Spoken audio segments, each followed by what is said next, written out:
Hello YouTube, it's the Utopian Buddha. So today I'm going to talk about the psychology of the God complex. So this topic really speaks to me personally because I have suffered from psychosis or ego inflation when the self, according to Carl Jung, the center of our personality, the deeper center of our personality, overwhelms the ego mind with its own living instinctual waters or living instinctual powers. So let me just tell you the story really quickly. I had a spiritual experience of the archetype of the self, which is a mandala, in my early 20s. And later, maybe a year later, I took LSD. And that catalyzed a psychotic break within my consciousness. And in that psychotic break, I basically lost all sense of reality. I thought that I was God. I was punishing people in my mind. It was total insanity. I literally thought that I was the God of the universe and that I was able to punish people within my mind. I didn't think I was Jesus. A lot of people have a savior complex, or not a lot, but psychotics often have a savior complex. I thought that I was God.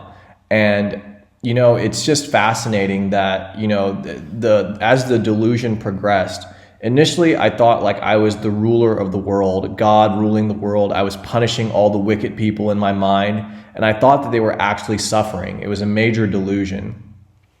And I was,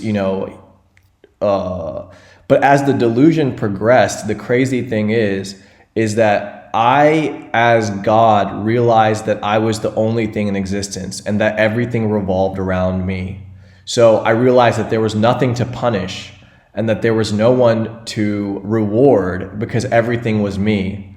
And somehow I realized that God is the ecstatic or blissful origin of reality. And it was just such a fascinating idea for me.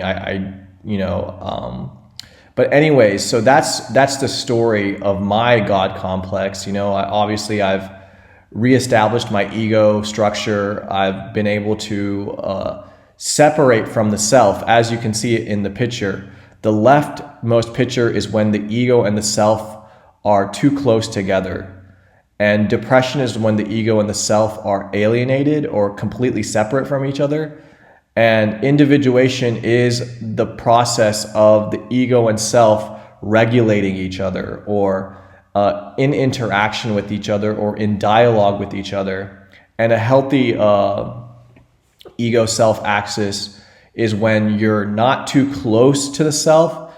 As Carl Jung has this great quote, he says, "The onslaught of instinct then becomes an experience of divinity, provided that man does not succumb to it and follow it blindly, but defends his humanity against the animal nature of the divine power.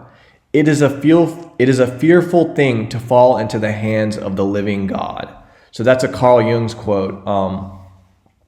Basically, that really speaks to the idea of the self being a very primordial power in the psyche that is way bigger, way more mysterious, completely transcendent to the ego. There are two centers of personality and consciousness, and the self is the bigger center, the real center, as you can say. So I guess that's really all I wanted to say is, and I think Robert Moore, he's another Jungian analyst. He has a really good way of looking at the ego-self dynamic, right? Imagine the self as the mothership, or like an airplane with a lot of gas. And remember, do you know those booms where an aircraft can refuel without touching the ground? Well, the thing is, if the aircraft gets too close to the one that's refueling it, it goes up in flame and it goes into psychosis. But if it doesn't reach contact with the other airplane, then you will get depression and alienation or separation from the self. And the self is not a bad thing. The self is what gives you your creative drive and your inspiration, and it gives you meaning and purpose in life. So that's basically all I wanted to say. Have a good one, guys.